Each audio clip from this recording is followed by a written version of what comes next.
Apenas para relembrar os irmãos, nós temos experimentado a presença de muitas pessoas que estão conosco. Alguns não são membros de igreja, da nossa igreja, há muito tempo, e não sabem de muitas coisas que nós já falamos desde o início. E como igreja IBA, nós não temos a prática de criar uma liturgia de culto para momentos especiais. Nós não preparamos uma liturgia para o culto do Dia das Mães. Nós não preparamos uma liturgia para o culto do Dia dos Pais, ou para o culto por causa do Dia da Independência, e nem Dia das Crianças. Eu não posso, como pastor, preparar uma liturgia pensando em datas especiais, porque o meu propósito é conduzir toda a igreja a adorar ao Senhor. Por isso que eu não posso também preparar uma mensagem para as mães, uma mensagem para os pais, uma mensagem para as crianças ou sobre a independência. Nós não preparamos mensagem para dias especiais. A mensagem do Senhor é para toda a congregação. Isso não significa que nós ignoramos essas datas que são muito importantes. A única coisa que nós precisamos fazer, quando possível, é redimir o sentido e o valor dessas datas comemorativas. Por exemplo, nesse momento em que nós estamos experimentando, hoje é comemorado o Dia das Mães, durante toda a semana você ouve muita coisa e você lê muita coisa sobre o que é ser mãe.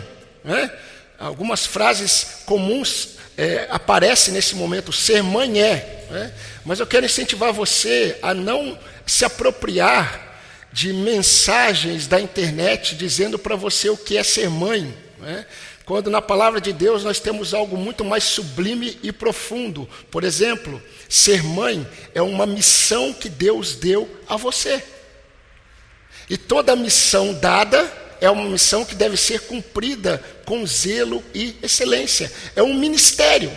Assim como Deus confiou a mim, como pastor, um ministério, o Senhor confiou a algumas irmãs que estão aqui o ministério de ser mãe. Isso é muito diferente dos significados que você encontra por aí, que você ouve por aí. Sendo assim, por sermos lembrados também nesses momentos das dádivas de Deus, nós precisamos nos colocar diante do Senhor em gratidão a Deus. Se nós estivéssemos nos momentos normais, nós teríamos tido hoje pela manhã um grande café, com certeza, em comemoração a esse dia tão importante, que é o Dia das Mães, mas nós não tivemos isso.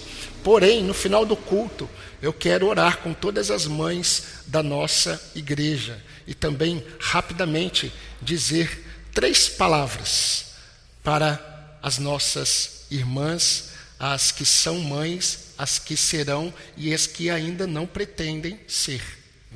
Então, eu quero dar uma palavra breve para você após o culto.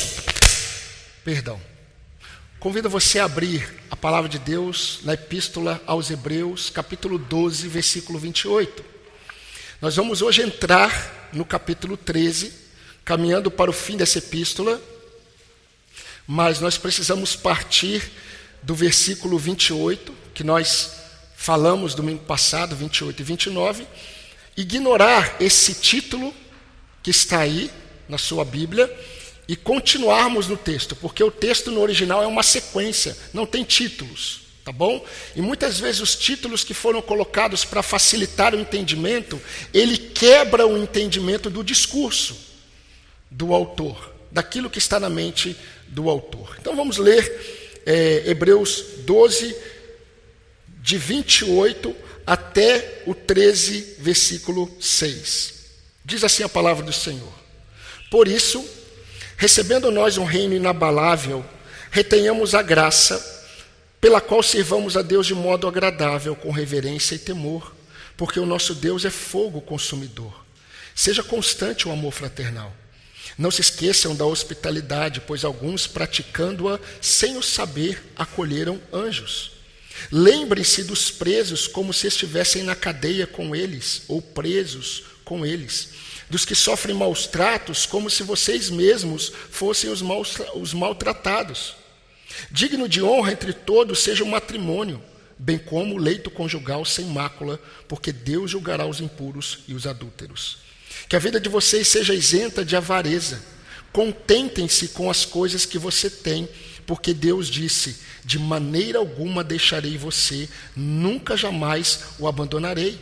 Assim afirmemos com confiança: o Senhor é o meu auxílio, eu não temerei. O que é que alguém pode me fazer? Amém, irmãos?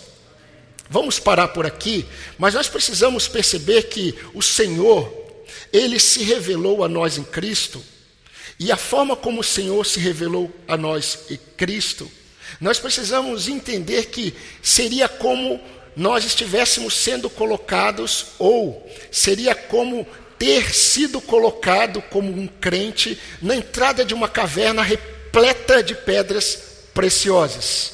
E nós ficamos encantados na entrada dessa caverna com as pedras preciosas que estão presentes ali. Nós ficamos encantados com o brilho, nós ficamos encantados com o valor dessas pedras. O grande problema é que muitos crentes ficam na entrada. Mas a palavra de Deus nos ensina que quanto mais, em cada passo que nós damos, e nós entramos nessa caverna, nós contemplamos cada vez mais a profundidade, a beleza e o valor de Cristo. Paulo, quando escreveu aos Colossenses, e entenda que os crentes de Colossos, os crentes de Laodiceia, os crentes na região da Galácia, eles estavam sofrendo as mesmas pressões que os crentes hebreus. E o apóstolo Paulo, quando escreveu aos Colossenses, Paulo mostrou para eles que Cristo, em Cristo Jesus, repousa todo o tesouro da sabedoria e do conhecimento de Deus. Isso está lá em Colossenses 2:3. Por isso que no capítulo 1 de Colossenses, Paulo faz uma oração pelos crentes de Colossos. Ele deseja que os crentes de Colossos, eles transbordem no conhecimento, no entendimento e sabedoria espiritual presentes em Cristo Jesus. Se você perguntasse para o apóstolo Paulo: Paulo, o que você mais quer dessa vida? Ele iria dizer para você: o que eu quero é conhecer a Cristo, porque em Cristo está todo o tesouro da sabedoria e do conhecimento. Nada além de Cristo, somente Cristo. O que eu quero é conhecer Cristo. E Paulo orava pelas igrejas que vocês transbordem do conhecimento e do entendimento. Em outras palavras, pegando a ilustração que eu dei, que vocês entrem na caverna, que vocês se aprofundem. Quanto mais vocês entram, mais vocês conhecem o valor, o brilho, a preciosidade. Por isso, meus irmãos, que as escrituras, elas precisam ser garimpadas. Por isso que o apóstolo Paulo diz que aqueles pastores que eles garimpam as escrituras, aqueles pastores que presidem bem e pastores que se esmeram para garimpar as escrituras, esses devem ser merecedores de dobrados honorários e honra. Não os que não fazem isso. Por que Deus diz isso? Porque Deus sabe que o que vocês precisam, o que a igreja precisa, é conhecer cada vez mais a Cristo. Por isso, meus irmãos, a importância da igreja zelar pela sã doutrina em seus púlpitos. Certo pregador, ele disse assim: hoje nós temos muitos púlpitos traidores da verdade, que afastam de forma inconsciente e até consciente as ovelhas desatentas. E queridos, essa é a realidade que esses crentes hebreus estavam enfrentando. Como eu disse, não apenas eles, os crentes de Colossos, os crentes em Laodiceia, os crentes na região da Galácia.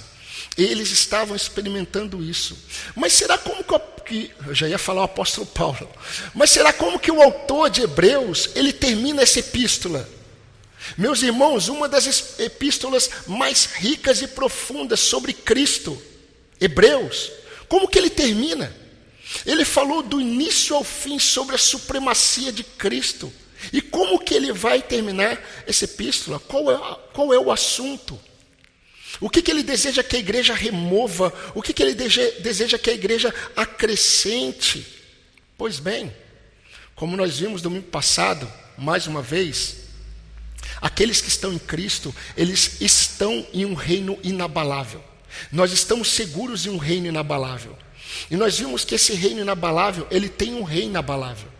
E se ele é Senhor, e ele é sobre todas as coisas, como nós acabamos de cantar, a nossa vida deve ser de tal forma que nós vivamos para agradá-lo. Vivei de modo agradável ao Senhor, com reverência e santo temor, porque o nosso Deus, ele é um fogo consumidor. É isso que nós vimos nos versículos 28 e 29. Agora, assim como em todas as epístolas do Novo Testamento, e queridos, todas elas estão fundamentadas nos 5 livros de Moisés. Todas as epístolas do Novo Testamento, elas possuem uma equação muito simples. E a equação é a seguinte: amar a Deus acima de todas as coisas, mas amar ao próximo como Cristo nos amou, é igual a viver de modo agradável ao Senhor. Simples assim. As 2 tábuas da lei. Amar a Deus acima de todas as coisas. Ame ao seu próximo como Cristo nos amou, porque Cristo elevou. Antes era como a si mesmo, mas Cristo elevou isso, e Cristo disse assim aos discípulos: assim como eu vos amei. O padrão é ele agora. Qual é o resultado disso? O resultado disso é que você vai viver de modo agradável ao Senhor. Por isso, queridos, eu quero pensar com os irmãos naquilo que o autor de Hebreus estava pensando quando escreveu. Ele estava mostrando para esses irmãos e também para nós, para a igreja de todos os tempos, como nós devemos viver na prática de modo agradável ao Senhor. E a partir de agora, nós vamos fazer algumas reflexões sobre essas questões práticas na vida do crente. Mas, como nós já temos visto, como nós já temos ouvido, o fruto do Espírito: amor, paz, bondade, longanimidade, domínio próprio, mansidão. O fruto do Espírito Santo é a régua que mede a nossa espiritualidade. A grande questão é que o fruto do Espírito Santo, ele é manifestado em um contexto, em um âmbito, o âmbito relacional. Você não vê fruto do Espírito em outro contexto. Você só pode demonstrar amor, paz, bondade, benignidade, domínio próprio, mansidão no contexto relacional. Por isso que todas as epístolas, Efésios, 1 Coríntios, 2 Coríntios, Romanos, você pega as epístolas de Pedro, as epístolas de João, Tiago, você vai perceber que todos eles vão falar da profundidade do Evangelho, porém eles vão terminar mostrando como viver o Evangelho no contexto relacional. A começar em casa. E nós vamos ver isso. Mas eu quero dar um exemplo para os irmãos perceberem. Existe uma importância muito grande, falando agora, pensando nesse dia que nós estamos vivendo, não é? Existe uma importância quando os pais, eles reúnem os seus filhos, e o marido e a esposa, juntamente com os seus filhos, eles oram juntos em suas casas. Eles têm a prática de ler a Bíblia juntos. Isso é muito importante. Isso produz algo, um impacto na vida dos filhos, e não apenas as bênçãos, não é, que nós temos para a família, mas os filhos que não experimentam um momento de oração com os seus pais terão dificuldades de entender que eles não são apenas religiosos, os pais. Porque muitos filhos de crentes crescem vendo em seus pais apenas religiosidade. Porque durante a semana não existe aquilo que acontece no domingo. Como as crianças vão entender que precisam depender do Senhor? Se os pais, no momento de dificuldades, eles não se reúnem para buscar ao Senhor, como eles aprenderão que as coisas da igreja, entre aspas, não são apenas no domingo? Como aprenderão o que é andar com o Senhor? Então, queridos, a forma como os pais se tratam, ou a forma como os pais não se tratam, isso vai refletir no discernimento da criança sobre o que é ter fé em Cristo. Vocês estão percebendo? É apenas um exemplo. Por isso que Tiago escreveu assim: sejam praticantes da palavra e não somente ouvintes, para que vocês não enganem a vocês mesmos. É um engano. Uma vida cristã sem a prática da palavra é uma vida de engano. Isso significa que a pessoa acredita que está andando com Deus, mas não está. Está enganada. Porque ela não está praticando a palavra. Aquela ilustração que Jesus falou da casa construída sobre a rocha e a casa construída sobre a areia tem a ver com a prática da palavra. Ali Jesus não está falando que ele é a rocha. Ali Jesus está falando que ser construído, ter a vida edificada sobre a rocha que suporta todas as dificuldades, significa ouvir e praticar a palavra. Aquele que ouve e não pratica é como alguém que construiu a casa sobre areia. Não vai permanecer. E meus irmãos, a partir de agora, o Senhor ele nos conduzirá nesse capítulo 13, no capítulo final dessa bela epístola, exatamente para o âmbito em que nós demonstramos que nós estamos vivendo de forma agradável ao Senhor. Não existe um outro local que você expressa que você está vivendo de modo agradável ao Senhor, senão nos seus relacionamentos. É isso que o autor de Hebreus, juntamente com outros apóstolos, pautado e fundamentado em Moisés, eles estão dizendo. E seguindo a orientação do autor, aqui no capítulo 13, essa palavra que nós estamos ouvindo, irmãos, é uma palavra de exortação. É uma palavra que deve ser ouvida e praticada e levada em consideração. Ele diz isso no versículo 22 do capítulo 13. Olha, vocês devem suportar essa presente exortação. Toda a epístola aos Hebreus é uma epístola que foi escrita para exortar. E, meus irmãos, exortar não é xingar, exortar é trazer de volta ao caminho. Por isso que a palavra de Deus nos orienta que nós devemos exortar uns aos outros. Não é chamar atenção, tem a ver com trazer de volta. Aquilo que o pastor faz com uma ovelha, traz de volta ao caminho, por meio da palavra. E a primeira exortação, que revela que nós estamos buscando um viver de modo agradável ao Senhor, é a constância do amor fraternal. Essa é a lição de hoje. Eu quero me aprofundar um pouco nela. O autor de Hebreus está mostrando que nós vivemos de modo agradável ao Senhor, com reverência e santo temor, sabendo que Ele é um fogo consumidor, tendo algumas práticas. E a primeira delas é: vocês precisam de constância no amor fraternal. Olha o que diz o versículo 1. Seja constante o amor fraternal. Temos alguma versão diferente de algum irmão? Por favor, pode ler. Se você tiver uma versão diferente, leia para mim o versículo 1 do capítulo 13.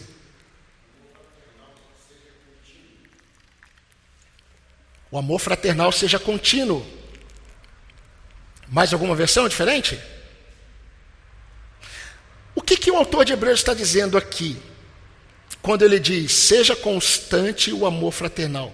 Nós precisamos notar, meus queridos, que o capítulo 13, ele vai mostrar os desdobramentos de viver de um modo agradável ao Senhor, mas na forma como nós tratamos questões comuns. Por exemplo, ele vai falar sobre a prática da hospitalidade. E eu quero mostrar para vocês, não hoje, que a prática da hospitalidade na mente do autor de Hebreus não é muitas vezes o que nós pensamos. Não é que nós precisamos ter a porta aberta para receber gente. Quanto mais gente na nossa casa, mais hospitalidade. Não é isso que ele estava pensando. Muito menos que nós devemos sofrer com aqueles que estão presos, todos os presos. Muitos presos estão lá porque é consequência de pecado. Nós não estamos sendo orientados, igreja, vocês devem sofrer com todos os que estão encarcerados. Não. Ele vai dizer, olha, vocês precisam ter empatia com o sofrimento dos cristãos encarcerados. Aqueles que estão presos por causa do evangelho, assim como vocês sofreram lá atrás. Ele vai falar, por exemplo, do matrimônio e a santidade do casamento. Ele vai falar, por exemplo, sobre os recursos que Deus nos dá e como nós devemos ter a prática do contentamento, mesmo que seja com pouco. Por quê? Porque Ele é o nosso auxílio. Eu ajudarei vocês. Ele vai falar, por exemplo, como nós devemos tratar a liderança espiritual da igreja, como nós devemos olhar para eles e como nós devemos tratá-los no versículo 13. E ele vai falar também como lidar com as falsas doutrinas. Vocês percebem que andar de modo agradável ao Senhor abrange muitas questões da vida da igreja, mas o foco dele é a igreja. O foco do autor é a igreja. Mas é interessante também notar como tudo, irmãos, e isso é muito importante para vocês, e eu gostaria que toda a igreja estivesse aqui. Mas é importante notar como tudo tem a ver com aquilo que o Senhor está fazendo na igreja. Tudo o que acontece na vida do crente não tem a ver com os planos de Deus para a sua vida. Tem a ver com aquilo que o Senhor está fazendo com a sua igreja. E o Senhor está usando você e quer usar você. E eu quero dar alguns exemplos, que se você tiver alguma dúvida, participe das aulas do irmão Emerson na próxima sala, que você vai ouvir sobre isso. Mas, por exemplo, nós somos salvos como indivíduos, mas nós somos inseridos num povo. A forma como nós buscamos a nossa santidade pessoal influencia a santidade da igreja, assim como seus pecados pessoais afetam a santidade da sua comunidade. A fraqueza ou a firmeza das famílias da nossa igreja afetam diretamente a saúde da igreja. Tanto é que o apóstolo Paulo, ele orienta, quando uma igreja for procurar um pastor, a igreja precisa conhecer como é a casa dele. Vocês percebem a incoerência de você sempre olhar para fora? Porque o pastor, em primeiro lugar, ele precisa amar a sua esposa. Ele precisa ter os filhos sob disciplina. Agora, como que a igreja vai saber se ela procura fora? Vocês estão entendendo? Mas o contexto é onde? O primeiro contexto de aprovação para um pastor é o contexto familiar. Mas olha como a família, a vida do pastor em família, no contexto do casamento, afeta a igreja. A visão que o cristão possui da igreja afeta diretamente no desenvolvimento desta igreja. Cada salvo recebe um dom espiritual. Para quê? Para a edificação da igreja. É interessante as figuras bíblicas sobre a igreja. As figuras bíblicas sobre a igreja desprezam o individualismo. Por exemplo, a família. Família de Deus. Aí depois ele fala sobre o corpo de Cristo. O corpo de Cristo tem muitos membros. Uma cabeça, que é Cristo. Aí depois ele fala sobre edifício. Imagina cada tijolo do edifício tendo vida própria. Todas as figuras que a Bíblia mostra sobre igreja têm a ver com indivíduos próximos, preste atenção, e interdependentes. Indivíduos que dependem uns dos outros. Agora, a noiva de Cristo, a igreja é a noiva de Cristo. Não tem muitas noivas. Nós não somos as noivas de Cristo, é a noiva, mas formada por vários indivíduos. Porque na mentalidade de Deus, Ele salva indivíduos, mas Ele vê povo.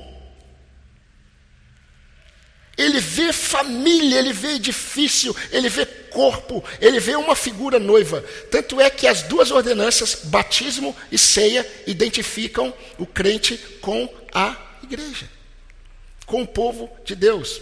Agora, vamos para o texto. O mais interessante é notarmos que o amor fraternal, o amor entre irmãos, ele não é opcional. O amor fraternal, ele é a realidade daqueles que são de Cristo. E quando você lê a epístola de 1 João, você vai perceber que o amor fraternal identifica aqueles que estão em Cristo e os que não estão.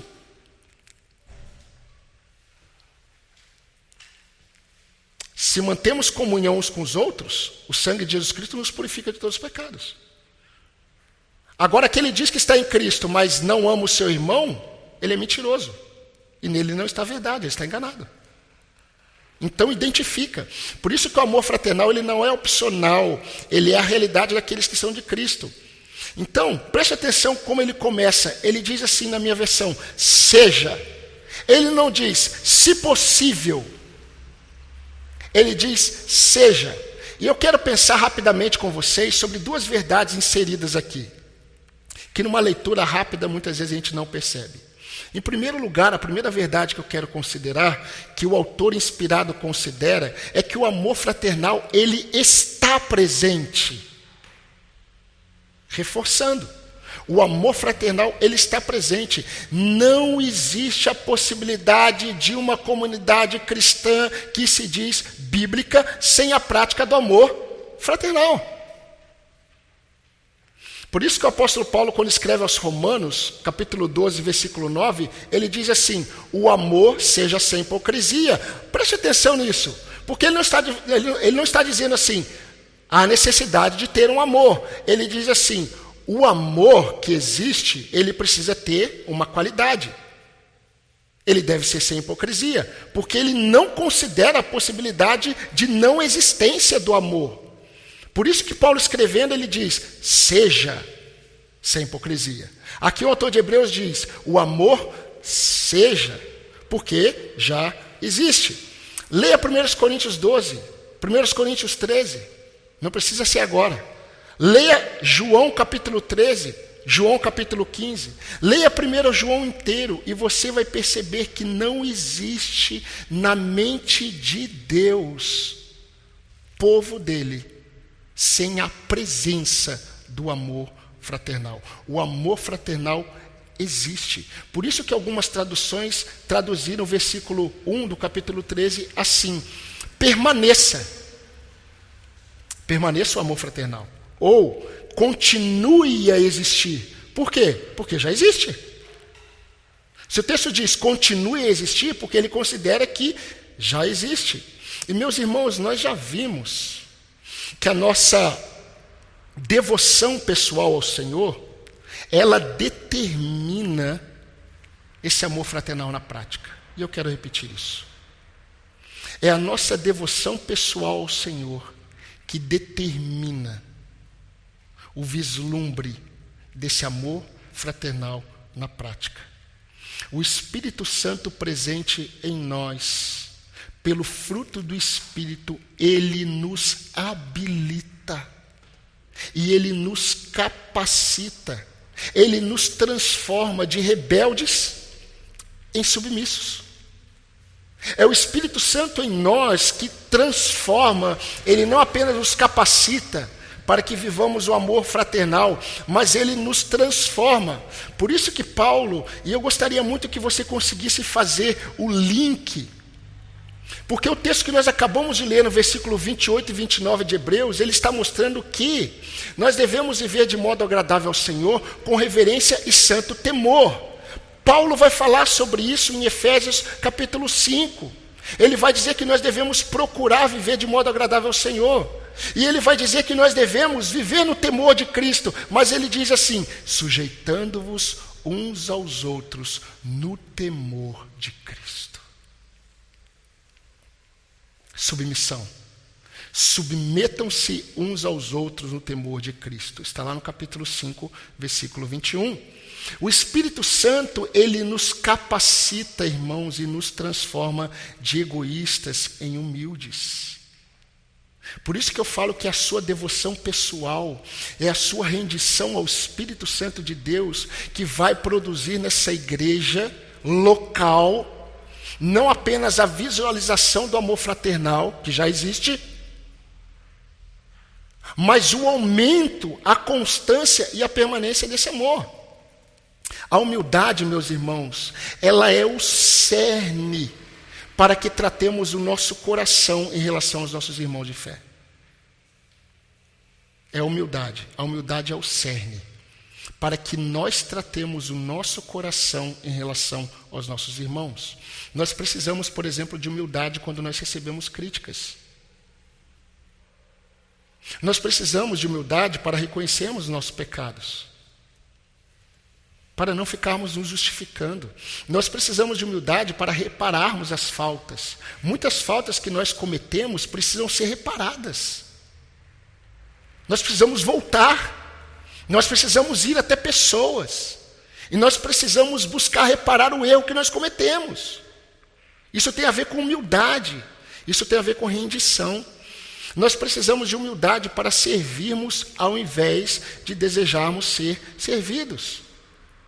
Olha o que Paulo escreveu em Filipenses, capítulo 2, 3. Não façam...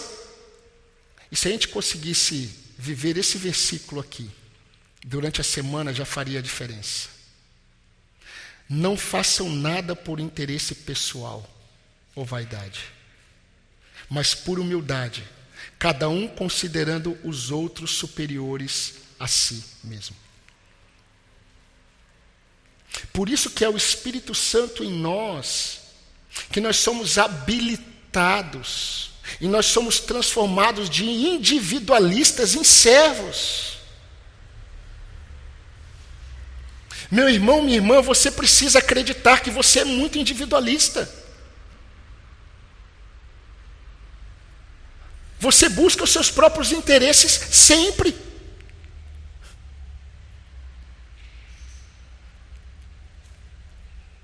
Isso é muito sério.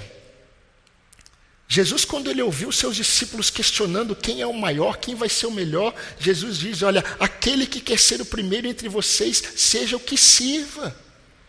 Seja o que sirva, Mateus 10, 27. Levai as cargas uns dos outros, diz Paulo aos Gálatas, capítulo 6, versículo 2. E assim vocês cumprirão a lei de Cristo. Em outras palavras, vocês querem cumprir a lei de Cristo? Levem as cargas uns dos outros. Vocês estão percebendo, queridos? Percebe, irmãos, a incoerência de alguém que se diz cristão, mas despreza a vida em comunidade? Quando eu vejo alguém que se diz crente, mas ele despreza a vida em comunidade, para mim já é um aspecto da não conversão. Ele está enganado. Porque Tiago diz, olha, aquele que não pratica a verdade, ele se engana, ele está acreditando que é. Mas um dos critérios que o Senhor nos deu para sabermos se nós estamos em Cristo é olharmos como nós enxergamos os irmãos. A comunidade identifica os salvos. Vejam como é incoerente um cristão procurar uma igreja local partindo daquilo que essa igreja pode dar para servi-lo. Isso é muito comum hoje. São cristãos consumidores. Eles não são servos. Eles procuram uma igreja local, mas eles estão procurando o que essa igreja pode me dar. Isso é totalmente fora. Meus irmãos, o amor fraternal, e eu estou caminhando para as aplicações, mas é preciso fortalecer esse entendimento. O amor fraternal, ele é um impacto de Deus em nós. Nós só podemos amar o outro com o amor que nós recebemos. Quando a palavra de Deus diz que o amor fraternal precisa ser constante, não é um amor que vem de você, é o amor que está escrito lá em Romanos capítulo 5, versículo 5. O amor de Deus foi derramado em nossos corações por meio do Espírito Santo. O amor de Deus foi derramado. O amor de Deus está em você se você está em Cristo. A questão é que você não vive uma vida de sujeição ao Espírito Santo de Deus. Vocês se lembram da frase que eu disse domingo passado de Thomas Watson? Ele disse assim: a abnegação é a essência da piedade. E é verdade. A abnegação é a essência da piedade. Porque, meus irmãos, a prática do amor fraternal produz impactos por causa da abnegação que está presente. Todo aquele que está crescendo na prática do amor fraternal, ele está testemunhando. E eu quero falar rapidamente do que ele está testemunhando. Todo crente que está abnegando, todo crente que está buscando viver a prática do amor fraternal, ele está dando testemunho da sua renúncia pessoal. Meus irmãos, isso é característica de cada um. Algumas pessoas, elas gostam muitas vezes de ficar sozinhas, elas não gostam de se expor. E elas têm medo muitas vezes de se aproximar e de viver esse amor fraternal, por causa dos seus temores, dos seus receios. Agora, quando o crente começa a entender isso e começa a viver isso, ele começa a dar testemunho da sua renúncia pessoal. Eu conheço aqui muitos irmãos, na verdade eu conheço todos. E eu percebo muitas vezes que algum irmão, ele está fazendo o que está fazendo em relação ao outro, porque ele está renunciando, porque não é a pessoa.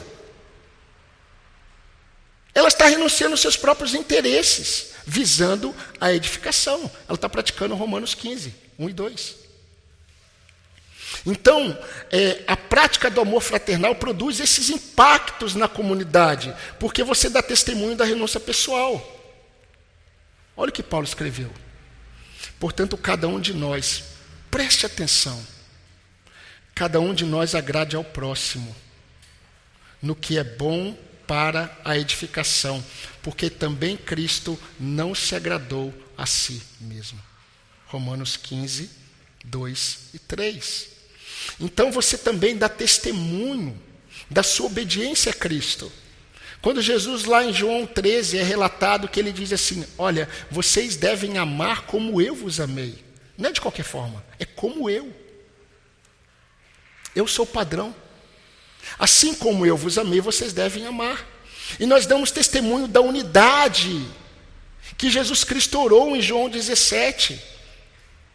Porque a unidade da igreja, o amor fraternal aumentando, nós daremos testemunho de que Cristo veio ao mundo e que Ele é o nosso Senhor. E eu quero que você pense um pouco. Por que será que o autor de Hebreus, ele inicia o capítulo final do seu livro tratando sobre o amor fraternal? Para mim é muito visível e muito claro. Sabe por que ele faz isso? Porque, meus irmãos, tudo o que ele falou do capítulo 1 até agora, ele está mostrando uma seguinte verdade. A evidência da supremacia de Cristo na vida dos crentes não existe sem o amor fraternal. Não há evidência na vida de um crente que Cristo é supremo, que ele acredita na supremacia de Cristo, se ele não vive o amor fraternal. Na verdade, ele evidencia o contrário. Jesus só é Senhor de alguém quando este alguém ama estar com seus irmãos e servir aos seus irmãos. E eu espero que essa palavra já esteja provocando em você, pelo menos, identificação. Ou não. Porque quando ele diz que nós devemos viver de modo agradável ao Senhor, sem o amor fraternal, é impossível. 1 João 1,7 diz assim: se andarmos na luz, como ele na luz está, mantemos comunhão uns com os outros, e o sangue de Jesus, seu Filho, nos purifica de todo o pecado. Está falando de redenção. Está falando de redenção, mas você identifica no contexto do relacionamento fraternal. Se andarmos na luz como ele na luz está, nós mantemos comunhão uns com os outros. E o sangue de Jesus, seu Filho, nos purifica de todo o pecado. Ou seja, estamos salvos. Um outro texto que nós já observamos, e eu quero ser exaustivo, e eu não vou conseguir. Hebreus 10, 24, que nós já lemos, diz assim: cuidemos de nos estimular uns aos outros no amor e na prática das boas obras. Meus irmãos, a igreja, ela testifica quem são aqueles que amam o Senhor no amor que estes têm pela igreja, pela sua igreja. Pastor, eu tenho certeza da minha salvação, mas eu não creio, eu não vejo assim como o Senhor está falando. Se essa afirmação é sua, ou você está enganado e ainda está morto em trevas, ou você precisa se arrepender rapidamente desse pecado.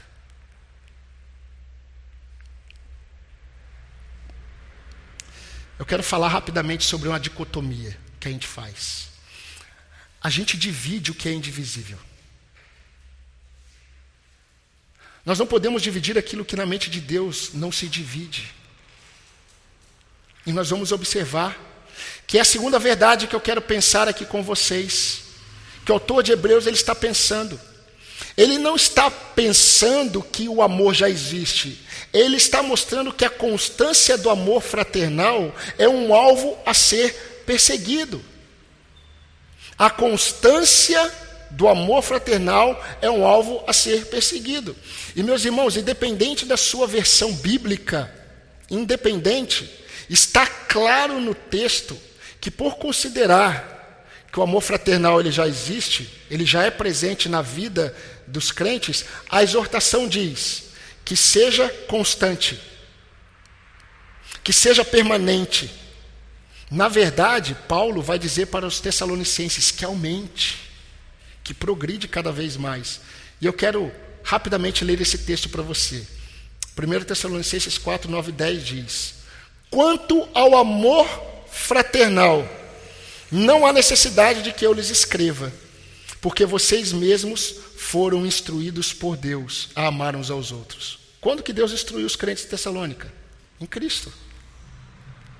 Vocês foram instruídos por Deus a amarem uns aos outros. E na verdade, vocês já estão fazendo isso em relação a todos os irmãos em toda a Macedônia. Porém, irmãos, eu exorto a vocês que progridam cada vez mais. Progridam cada vez mais em quê? Na prática do amor fraternal que já existe.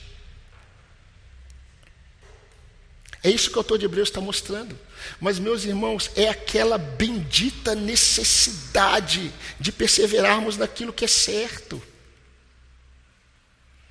Deus sabe, e Deus conhece cada um aqui. Deus sabe o quanto nós precisamos de perseverança.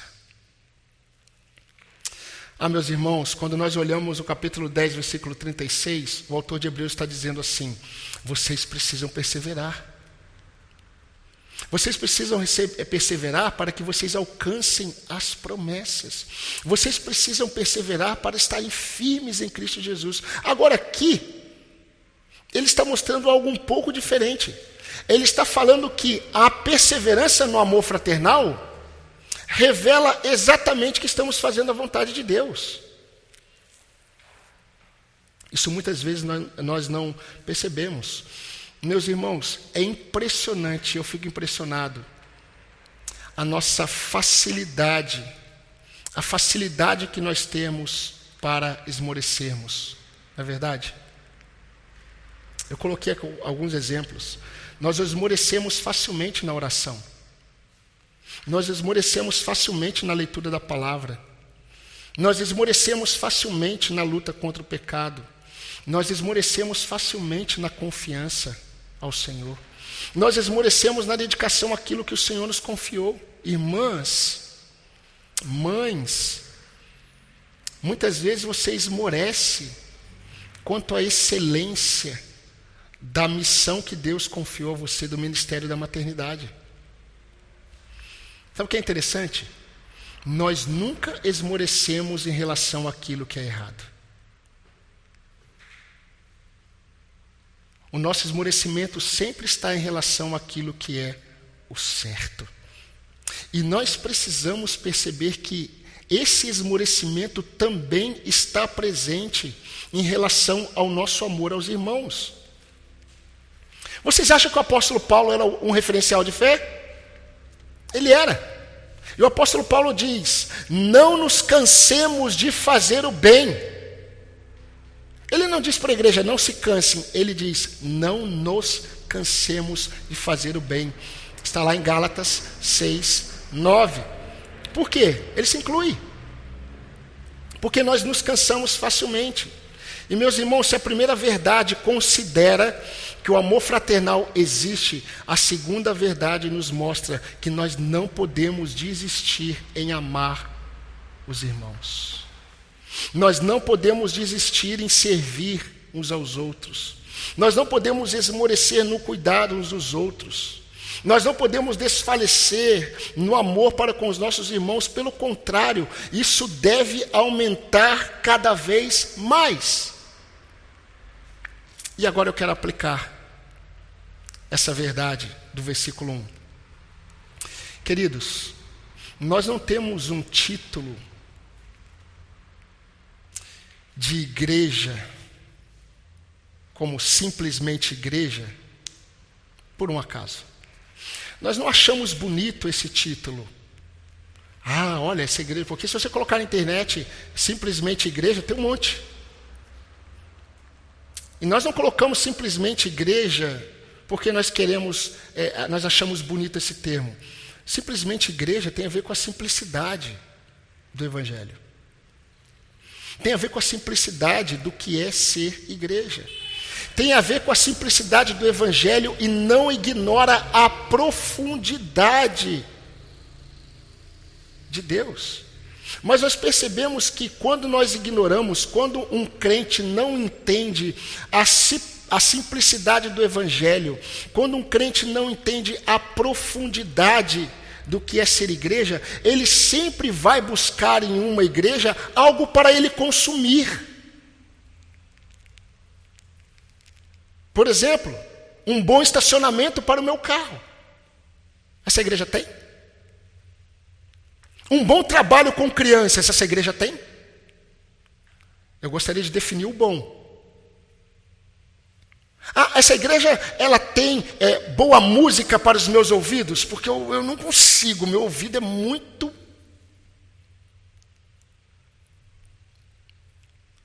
Essa igreja, ela tem bons eventos sociais? E meus irmãos, a lista não para, vai de acordo com o consumidor. Vai de acordo com o interesse e o desejo do consumidor. Mas nós ignoramos que a importância de algumas dessas realidades, mesmo que sejam importantes, elas não definem o que é a igreja de Cristo. Queridos, quando Jesus ele falou com a igreja de Sardes, eu não gostaria de ter ouvido o que ele disse. Jesus disse à igreja de Sardes: vocês têm fama de que vivem, mas vocês estão mortos naquilo que vocês realizam. A fama é de que vocês estão vivos, mas aquilo que vocês realizam representa que vocês estão mortos. Queridos, é na forma como os irmãos vivem, preste atenção, é na forma como os irmãos vivem em comunidade, é na forma como os irmãos se envolvem na prática da mutualidade, é na forma que os irmãos têm zelo prático pela sã doutrina. Isso nos identifica como igreja de Cristo. Percebem como nós temos muitas coisas, nós temos um caminho muito longo a percorrer? Mas esse caminho não será percorrido sem abnegação individual, familiar, pessoal. Eu contei para alguns irmãos que alguns anos atrás, eu não lembro quantos anos, eu creio que cerca de 4 anos, eu fui ao exército. Eu servi lá por 5 anos, 4, 5 anos, e eu fui lá porque a minha reservista estava atrasada, o último carimbo. E eu achei interessante, porque quando eu cheguei lá, eu revi alguns amigos, e aquele oficial que estava ali pegando as informações, né, e ia carimbar a minha reservista, ele disse assim: de que ano você é? E eu falei, ele falou assim: rapaz, a maioria daqueles que são da sua época, que vêm aqui, olha, estão acabadinhos. Mas olha, eu vou pegar o número do seu sapato, número de sua calça, número da sua blusa, e vou deixar registrado aqui, porque se a gente precisar, com certeza a gente vai chamar você. Eu falei, ô bênção. Mas a verdade é, eu sou um soldado da reserva. Eu não estou na ativa. Isso não se aplica à igreja de Cristo. Na igreja de Cristo não existem soldados na reserva e alguns na ativa. Na prática, alguns crentes pensam que sim, mas na mente de Cristo, não. E quando nós olhamos, por exemplo, Moisés falando em Números capítulo 32, 6, Moisés se dirige à tribo de Ruben, e Moisés se dirige à tribo de Gade, e Moisés diz assim: vocês ficarão aqui enquanto seus irmãos saem para a batalha? Seus irmãos estão na ativa e vocês ficarão aqui? Meus queridos irmãos, minhas irmãs, essa exortação do Senhor quanto à presença do amor fraternal e a permanência no amor fraternal não é um chamado para alguns soldados apenas. Na mente de Deus, todos nós estamos na ativa. Todos nós somos chamados a manifestar a presença do amor fraternal e a manifestar a permanência e o crescimento desse amor. Por isso que eu disse que nós nunca podemos dividir aquilo que é indivisível na mente do Senhor. Ou seja, a vida com Deus, a vida dirigida pelo Espírito Santo de Deus, a vida transformada pelo Espírito Santo de Deus precisa ser evidenciada nos seus relacionamentos. Precisa ser. A começar na sua família, dentro da sua casa. Marido com a esposa, esposa com o marido, pai com o filho, filho com o pai, e por aí vai. Eu acho muito interessante, eu não sei se você já ouviu aquela frase muito antiga, mas muito crida pela igreja, que diz assim: primeiro, Deus. Segundo, família. Terceiro, igreja. Qual é a questão? A questão é que essa é uma frase indivisível que os crentes dividiram. Essa é uma realidade na perspectiva de Deus que é indivisível. Por que é indivisível? Porque está tudo inserido e nada se exclui.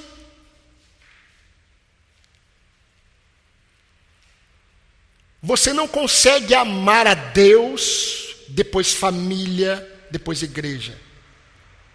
Quando você ama a Deus e você se dedica a Deus, você está envolvido no seu contexto familiar e no seu contexto fraternal, revelando que Deus é o seu Senhor. Porque os crentes dividem assim, olha, eu vou falar na prática como é. Primeiro Deus, então primeiro são as atividades da igreja e culto. Segundo família, então meu momento com a família. Terceiro, né? Acho que até mudei a ordem aqui. Até mudei a ordem. Mas vocês percebem como a visão muitas vezes ela é deturpada? Meus irmãos, na mentalidade de Deus, Ele é glorificado quando nós estamos vivendo no contexto familiar e no contexto fraternal aquilo que Ele deseja de nós. As abnegações do nosso eu. A busca pelo interesse do outro, que é boa para a edificação da igreja, não é gosto pessoal. Aquilo que é bom para a edificação da igreja. E queridos, para terminar, nós vivemos em um mundo de hostilidades. E nós vivemos em um mundo que está aumentando a hostilidade em relação a Deus, em relação aos crentes. Nós vivemos um tempo e vamos experimentar a realidade do esfriamento do amor por causa do aumento da iniquidade na igreja. O amor de quase todos vai se esfriar. Por isso que a palavra de Deus nos orienta que o amor fraternal dentro de uma congregação precisa ser encorajada constantemente.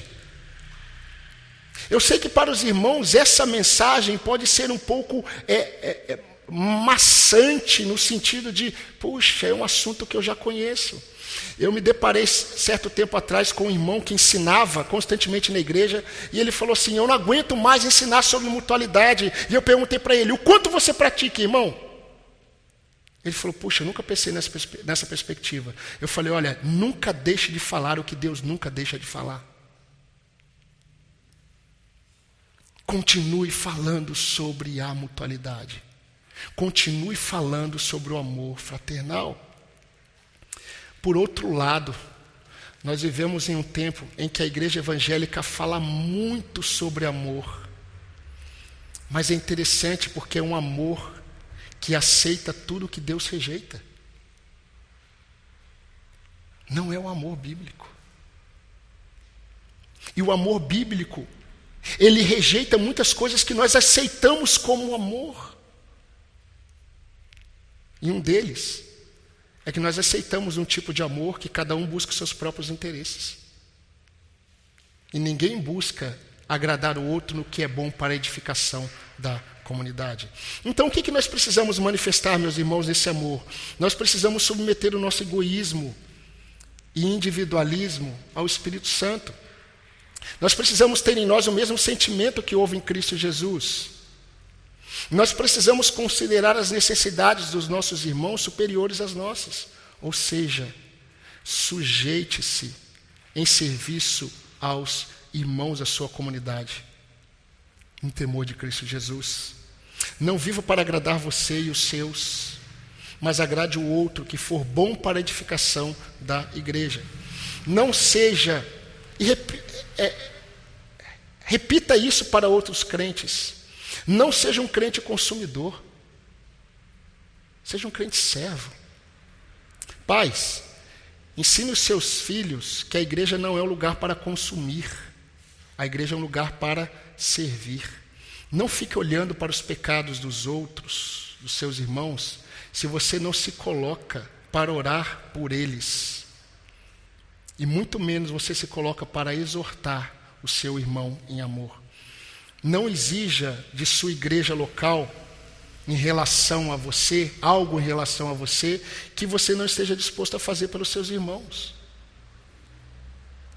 O dia em que os crentes, e eu creio nisso piamente, o dia em que os crentes derem o devido valor a essas verdades, meus irmãos, nós daremos o devido valor ao sacrifício de Cristo pela sua igreja. Aí sim, lembre-se, ainda que você venda todos os seus bens, ainda que você entregue o seu corpo para ser queimado, se não tiver amor, de nada valerá. E esse é o amor que não busca os seus próprios interesses. Seja constante o amor fraternal. Hebreus 13:1. Que Deus nos abençoe. Amém?